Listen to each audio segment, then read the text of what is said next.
Kung sasabihin ko sa iyo na may isang Pilipina na nagsimula lamang bilang isang batang mang-aawit sa entablado at kalaunan ay kinilala bilang tinig ng mga prinsesa ng Disney, ang nagwagi ng mga pinakamalalaking parangal sa teatro, at ang nagbigay ng boses sa pangarap ng maraming Pilipino na marinig sa buong mundo, gugustuhin mo bang malaman kung sino siya?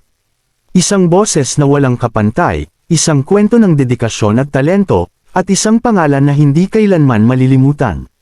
Siya ang babaeng naging simbolo ng musical theater sa buong mundo. Siya si Lea Salonga, ngunit gaano nga ba kalaki ang halaga ng isang Lea Salonga? Ano ang presyo ng kanyang talento? At bakit hanggang ngayon, kahit milyon-milyon na ang kanyang kinikita, mas mahalaga pa rin ang kanyang ambag sa kultura at musika kaysa sa pera? Welcome sa The Moto Vibes, ang espasyo kung saan dinadala namin kayo sa makukulay at inspiredong kwento ng mga tao, musika, at tagumpay na nagbibigay saysay sa ating kultura. Kung bago ka pa lang dito, huwag mong kalimutang i-like ang video na ito at i-subscribe ang channel para hindi ka mahuli sa mga susunod pang istorya na siguradong magbibigay inspirasyon. Ngayon, balik tayo kay Lea Salonga. Ang batang si Maria Lea Carmen Imutan Salonga ay isinilang noong ika-22 ng Pebrero taong 1971 sa Maynila. Sa murang edad, nakita na ng kanyang pamilya ang kanyang kakaibang talento. Sa edad na 7 taon, lumabas siya sa musical na The King and I. Doon nagsimula ang kanyang paglalakbay bilang isang child star. Hindi lamang basta cute na bata ang nakita ng mga tao sa kanya, kundi isang boses na parang isinilang para sa entablado. Sumunod dito, nagkaroon siya ng mga appearances sa telebisyon, pelikula, at naging recording artist. Sa murang edad pa lang, kilala na siya sa mga awitin tulad ng Small Voice at I Am But a Small Voice, na agad minahal ng madla. Pero hindi pa dito natatapos ang kanyang pag-akyat. Ang pinakamalaking turning point sa kanyang career ay dumating noong siya ay napili upang gumanap bilang Kim sa musical na Miss Saigon. Noong 1989, sa edad na 18 lamang, si Lea Salonga ang naging unang Asyano na nag-star sa West End at Broadway bilang pangunahing aktres. Ang kanyang pagganap bilang Kim ay hindi lang nakakuha ng standing ovation, kundi nagdala rin sa kanya ng Laurence Olivier Award at Tony Award, ang dalawa sa pinakamalaking parangal sa teatro sa buong mundo. Siya ang kauna-unahang Pilipino at Asyano na nakatanggap ng ganitong karangalan. Isipin mo na lang, isang dalagang Pilipina, mula sa Maynila, na ngayon ay pinapalakpakan ng libo-libong tao sa ibang bansa. Hindi lang siya basta artista, siya ay naging representasyon ng talento ng buong bansang Pilipinas. Simula noon, tuloy-tuloy na ang kanyang tagumpay. Kung pag-uusapan natin ang presyo o value ni Lea Salonga, hindi lang ito nakabatay sa kanyang net worth. Oo, totoo na siya ay may tinatayang net worth na nasa pagitan ng 18 hanggang 20 milyong dolyar, katumbas ng halos 1 bilyong piso. Ang kanyang kita ay nanggagaling sa mga international concerts, Broadway at West End performances, mga pelikula, mga kontrata sa Disney, at endorsements. Ang ticket sa kanyang mga concerts ay nagkakahalaga ng libo-libong piso.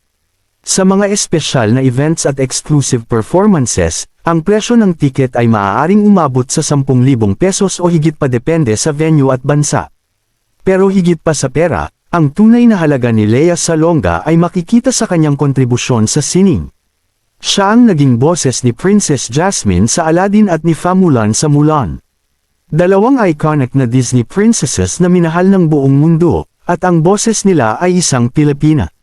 Sa bawat kanta ng A Whole New World at Reflection, mararamdaman mo ang puso ng isang babaeng nagmula sa isang maliit na bansa sa Asya, na ngayon ay bahagi na ng kultura ng buong mundo.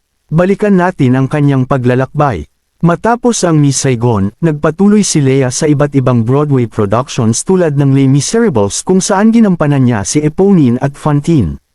Sa bawat papel, ipinapakita niya ang versatility at galing na bihira sa isang performer. Hindi lahat ng mga awit ay kayang magdala ng emosyon sa pamamagitan lamang ng boses. Ngunit si Lea, bawat linya, bawat nota, ramdam mo ang sakit, ligaya, at lahat ng emosyon ng karakter. Isa sa mga pinakamahalagang parte ng kanyang karera ay ang pagiging mentor at hurado. Naging coach siya sa The Voice of the Philippines, kung saan ginabayan niya ang mga bagong mang-aawit upang maipakita rin ang kanilang talento. Sa ganitong paraan, hindi lamang siya performer kundi isang guro at inspirasyon. Kung susumihin natin, ang presyo ni Lea Salonga ay hindi lamang pera.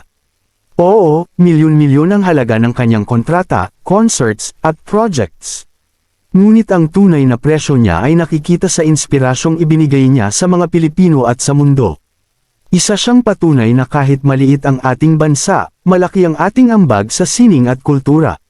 Ngayon, isipin natin ang epekto ng kanyang mga ginawa. Sa bawat Pilipinong nangangarap na makarating sa entablado ng Broadway o West End, si Lea ang nagsilbing pintuan. Siya ang nagsabing posible. Siya ang nagpatunay na kahit sino, basta't may talento, disiplina, at puso, ay kayang magtagumpay. Hindi rin biro ang sakripisyo na pinagdaanan niya. Sa murang edad, kinailangan niyang iwan ang kanyang pamilya upang magtrabaho sa ibang bansa. Kailangan niyang harapin ang pressure ng pagiging unang Asyano sa isang industriya na dominado ng mga taga-kanluran. Ngunit sa kabila nito, siya ay nagtagumpay.